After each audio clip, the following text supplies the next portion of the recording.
Dans la petite église de Saint-Germain-des-Prés à Paris. Sous un ciel printanier éclatant. Alexandre se tenait au pied de l'autel. Le cœur battant à tout rompre. À 32 ans. Cet architecte talentueux aux cheveux châtains et aux yeux verts perçants s'apprêtait à épouser Julien. Son amour de 5 ans. Un professeur de littérature de 30 ans aux yeux bleus et au sourire contagieux.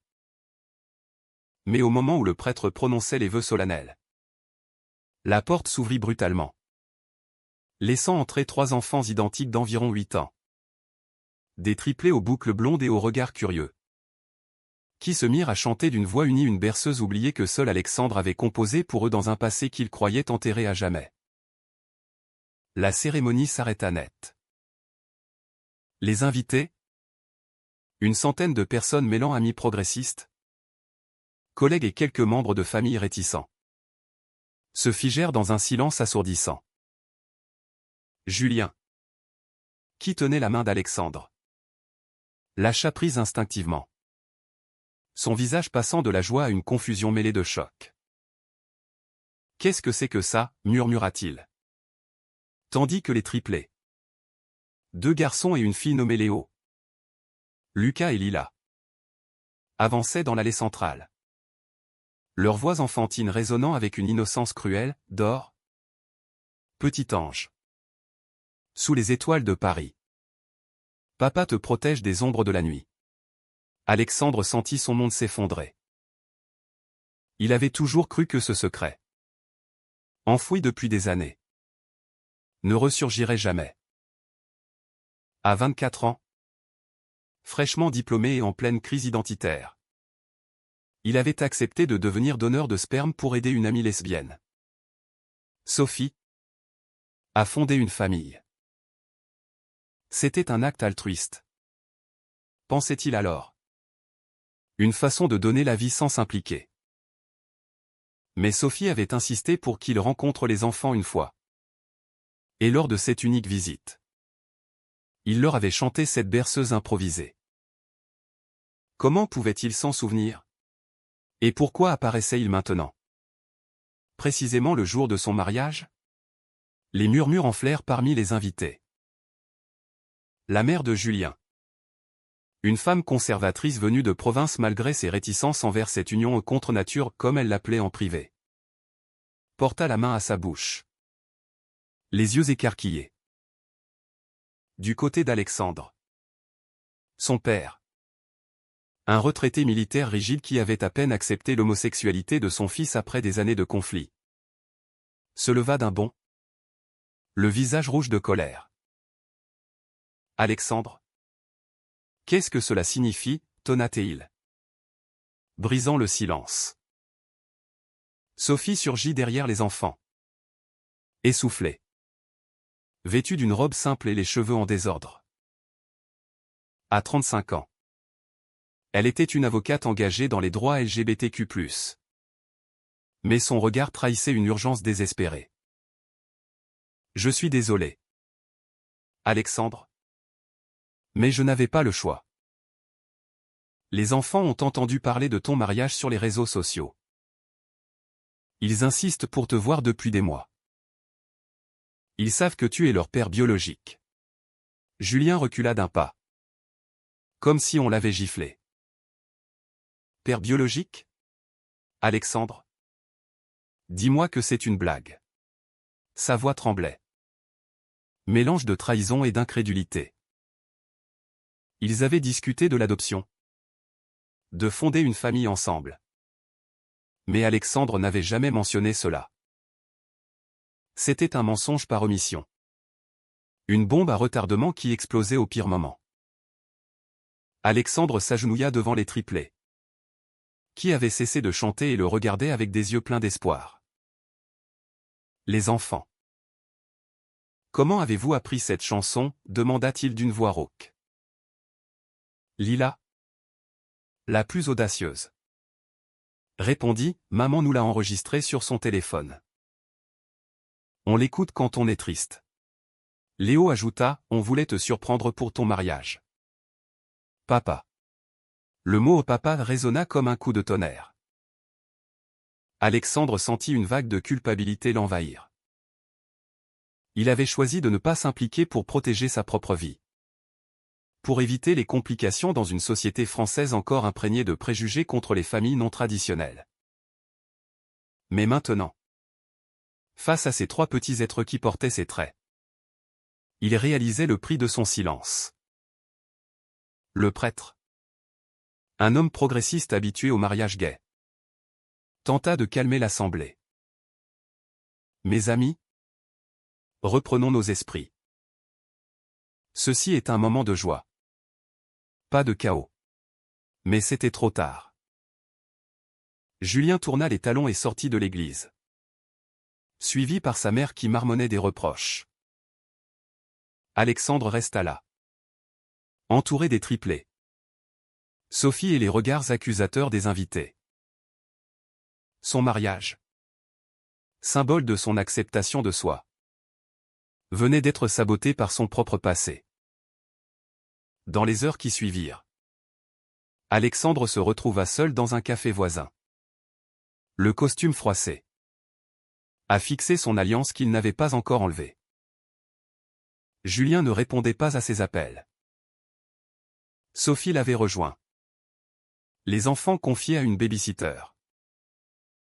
Je ne voulais pas ça, Alex. Mais les enfants grandissent. Ils posent des questions. Avec les débats sur la PMA en France, ils entendent parler de donneurs anonymes. Et ils ont compris.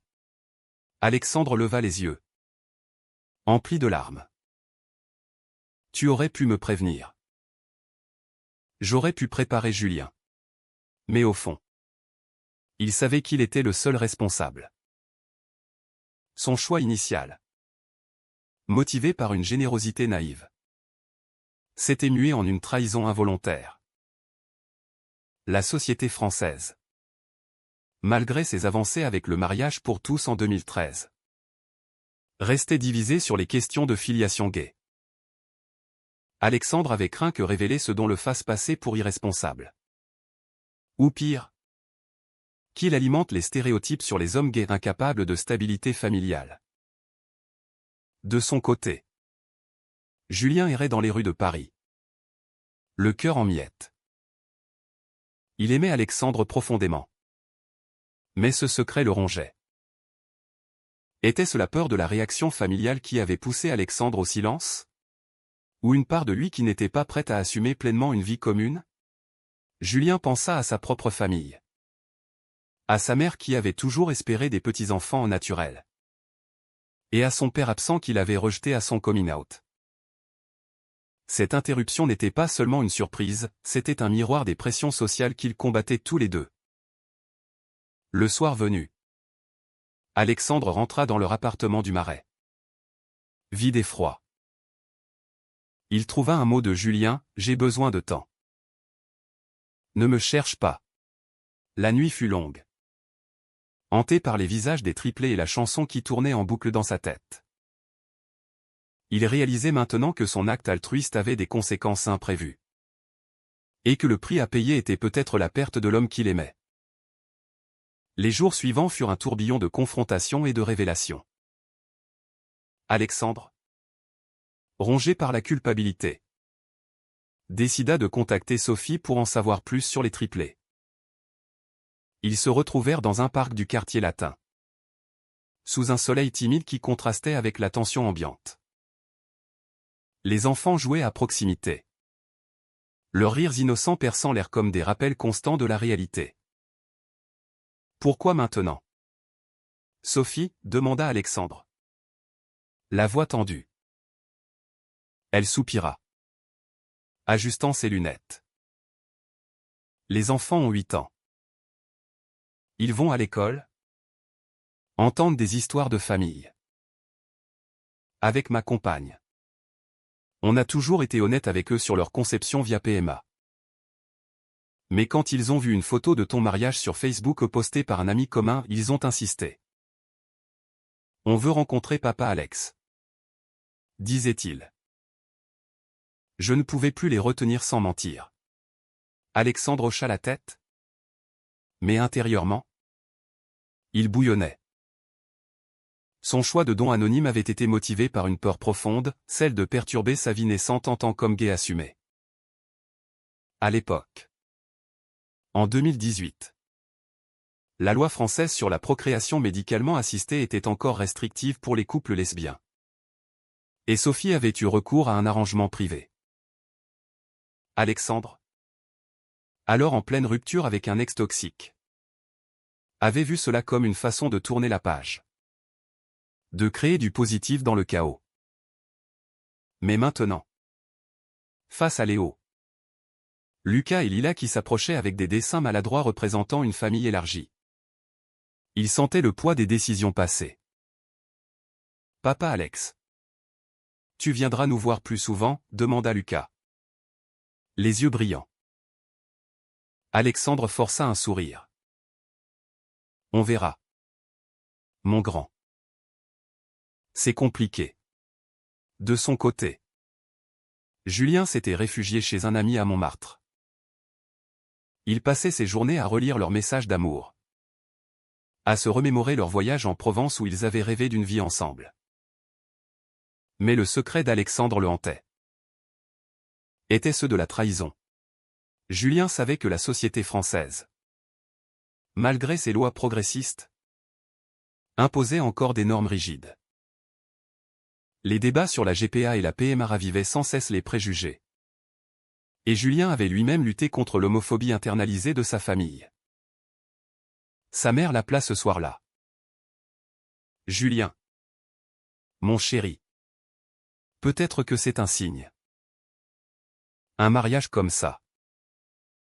Et maintenant des enfants? C'est pas naturel. Ces mots, imprégnés de conservatisme provincial, le blessèrent profondément. Maman? L'amour n'a pas de normes. Mais Alexandre m'a menti. Elle insista, réfléchis bien. Tu mérites une vie stable. Sans complications. Ces paroles accentuèrent le conflit intérieur de Julien. Il aimait Alexandre pour sa sensibilité. Sa force face aux discriminations au travail. Alexandre avait été harcelé par un collègue homophobe l'année précédente. Mais ce silence sur les triplés remettait tout en question. Était-ce la peur de perdre Julien qui l'avait fait taire? Ou une incapacité à assumer pleinement les conséquences de ses actes? Alexandre, déterminé à réparer, décida de confronter son père. Ils se retrouvèrent dans un bistrot près de la Seine.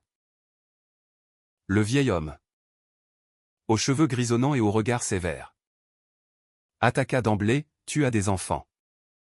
Et tu ne m'as rien dit? C'est irresponsable. Déjà que ton orientation me pose problème. Mais là, Alexandre riposta, papa. C'était un don. Je n'étais pas prêt à être père. Et toi? Tu m'as rejeté quand j'ai fait mon coming out à 20 ans. Comment aurais-je pu te confier ça? La discussion vira à l'affrontement. Le père d'Alexandre, marqué par une éducation militaire stricte, avoua ses regrets, j'ai eu tort de te tourner le dos. Mais la société. Les gens parlent.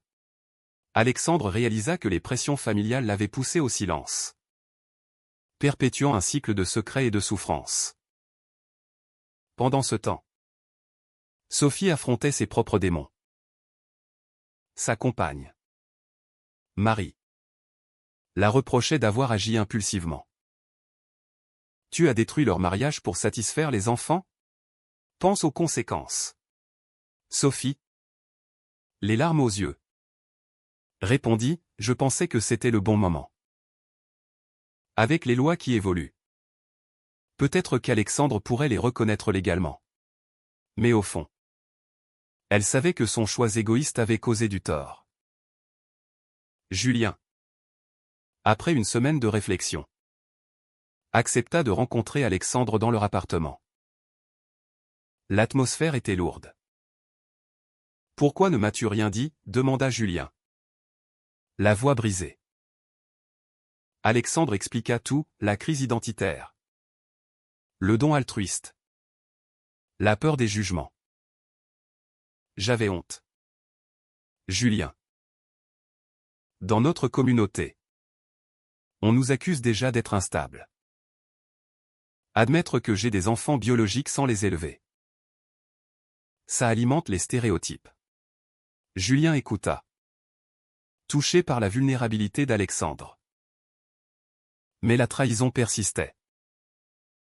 Tu m'as fait douter de nous. Et maintenant? Ces enfants? Qu'est-ce qu'on fait? Alexandre proposa, rencontrons-les ensemble. Peut-être qu'on peut trouver un équilibre. C'était un pas risqué. Une décision qui pouvait soit renforcer leur couple, soit le briser définitivement. Les semaines suivantes virent une tentative fragile de reconstruction. Alexandre et Julien rendirent visite au triplet chez Sophie. Les enfants étaient excités, posant 1000 questions. Lila demanda, « Vous allez vous marier quand même ?» Julien sourit faiblement, « On verra. » Mais intérieurement, il luttait contre la jalousie naissante. Ses enfants étaient une part d'Alexandre qu'il ne partagerait jamais pleinement. La société autour d'eux réagissait diversement. Des amis les soutenaient. Mais des collègues d'Alexandre murmuraient, renforçant ses insécurités. Un soir, lors d'un dîner familial tendu chez les parents de Julien, la mère lâcha, « Ces enfants prouvent que l'homosexualité n'empêche pas la procréation naturelle. » Peut-être que c'était une phase. Julien explosa, « Maman. Arrête. C'est de l'amour. Pas une phase. » Cette confrontation marqua un tournant, forçant Julien à défendre leur relation avec plus de vigueur. Pourtant, les doutes persistaient. Alexandre, hanté par la chanson des triplés, se demandait s'il avait le droit de les ignorer. Était-ce égoïste de prioriser son couple? Ou nécessaire pour sa santé mentale? Le conflit s'intensifia lorsque les médias s'emparèrent de l'histoire. Un article dans un journal local titra « Mariage gay perturbé par des triplés, le donneur anonyme face à ses responsabilités. » Alexandre, identifié via des fuites sur les réseaux, devint le centre d'un débat public. Sur Twitter, les opinions fusaient, certains saluaient son acte altruiste. D'autres l'accusaient d'irresponsabilité, alimentant les discours homophobes sur les familles d'artificiels. Alexandre perdit un contrat d'architecture, son client prétextant des distractions personnelles. La pression sociale le rongeait, ravivant des souvenirs de discrimination à l'université. Il avait été moqué pour son orientation. Et maintenant, ce secret exposé le faisait douter de tout. Julien, peut-être que ta mère a raison. Peut-être que je ne suis pas fait pour ça, confia-t-il un soir. Effondré. Julien, déterminé, le serra dans ses bras. Non. On affronte ça ensemble. Mais tu dois choisir, les enfants font-ils partie de notre vie? C'était un ultimatum implicite. Alexandre, après une nuit blanche, décida d'entamer une procédure pour reconnaître légalement les triplés. Un acte courageux mais risqué. En France, les donneurs anonymes pouvaient lever l'anonymat depuis la réforme de 2022. Mais cela impliquait des engagements émotionnels et potentiellement financiers. Sophie, apprenant la nouvelle, fut soulagée mais inquiète. Les enfants t'adorent déjà. Mais si ça détruit ton couple? Alexandre répondit, c'est le prix à payer pour l'honnêteté. Les visites se multiplièrent. Léo, Lucas et Lila s'attachaient à oncle Julien, qui apprenait à les apprécier malgré la douleur initiale. Cependant, une trahison inattendue surgit. La compagne de Sophie, Marie, jalouse de l'attention portée à Alexandre, contacta anonymement la presse pour révéler plus de détails. espérant forcer Sophie à se recentrer sur leur famille. L'article suivant exposa les conflits internes, portrayant Alexandre comme un père absent égoïste. Julien, furieux, confronta Sophie. Votre drame familial détruit le nôtre. Sophie, choquée, rompit avec Marie ce soir-là, réalisant le coût de ses propres choix. J'ai été naïve. Les enfants méritent mieux que ces manipulations. Alexandre, face à cette nouvelle épreuve, plongea dans une dépression. Il consulta un thérapeute spécialisé en questions LGBTQ+, qui l'aida à explorer ses conflits intérieurs, la peur de l'abandon hérité de son père, la pression sociétale à être parfaite en tant qu'homme gay. Vos décisions passées étaient valides à l'époque, dit le thérapeute. Mais maintenant, assumez-les. Inspiré, Alexandre organisa une réunion familiale élargie. Dans un restaurant neutre, il réunit ses parents, ceux de Julien, Sophie et les enfants. L'atmosphère était électrique. Son père admit, j'ai eu tort de te juger. Ces enfants sont une chance. La mère de Julien, touchée par les triplés, adoucit son ton, peut-être que l'amour prend des formes inattendues. Mais les tensions persistaient. Julien, sentant Alexandre s'éloigner émotionnellement vers les enfants, exprima sa peur, et nous dans tout ça? Notre rêve de couple? Alexandre rassura, vous êtes ma priorité. Mais ignorer les enfants serait une erreur morale. Un point de non-retour arriva lors d'une fête d'anniversaire des triplés. Alexandre y alla seul, Julien refusant d'y participer. Là, les enfants chantèrent à nouveau la berceuse. Cette fois avec joie. Ému, Alexandre promit de les voir régulièrement. Rentré, il trouva Julien en pleurs, je me sens exclu. C'est comme si tu avais une autre vie. Leur dispute éclata, pleine de reproches accumulés. Julien accusa Alexandre de lâcheté initiale. Alexandre répliqua que Julien n'avait pas mesuré les pressions sociétales. Ils se séparèrent pour la nuit, chacun réfléchissant au prix de leur choix. Le lendemain, une révélation changea tout. Sophie avoua que les enfants avaient insisté pour l'interruption, ayant ouvert des conversations sur l'importance des racines biologiques dans un documentaire scolaire. C'est leur curiosité innocente qui a tout déclenché, dit-elle. Alexandre réalisa que blâmer Sophie était injuste, c'était la société, avec ses normes rigides, qui forçait ses secrets. Motivé, Alexandre proposa à Julien une thérapie de couple. Affrontons ça ensemble. Ou perdons-nous? Julien accepta, marquant le début d'une guérison fragile. Les mois suivants furent marqués par une reconstruction laborieuse. Alexandre et Julien, via la thérapie, explorèrent leurs peurs. Julien craignait l'instabilité. Alexandre luttait contre la culpabilité. Ils décidèrent d'intégrer progressivement les triplés dans leur vie, comme une famille étendue. Les visites devinrent régulières. Et Julien apprit à aimer ses enfants qui, ironiquement, renforçaient leurs liens. Mais les défis sociétaux persistaient. Lors d'une manifestation pour les droits LGBTQ+ à Paris, Alexandre parla publiquement de son histoire, transformant sa douleur en plaidoyer contre l'anonymat forcé dans les dons de gamètes. Nos choix affectent des vies. La transparence sauve des cœurs, déclara-t-il. L'accueil fut mitigé, soutien de la communauté.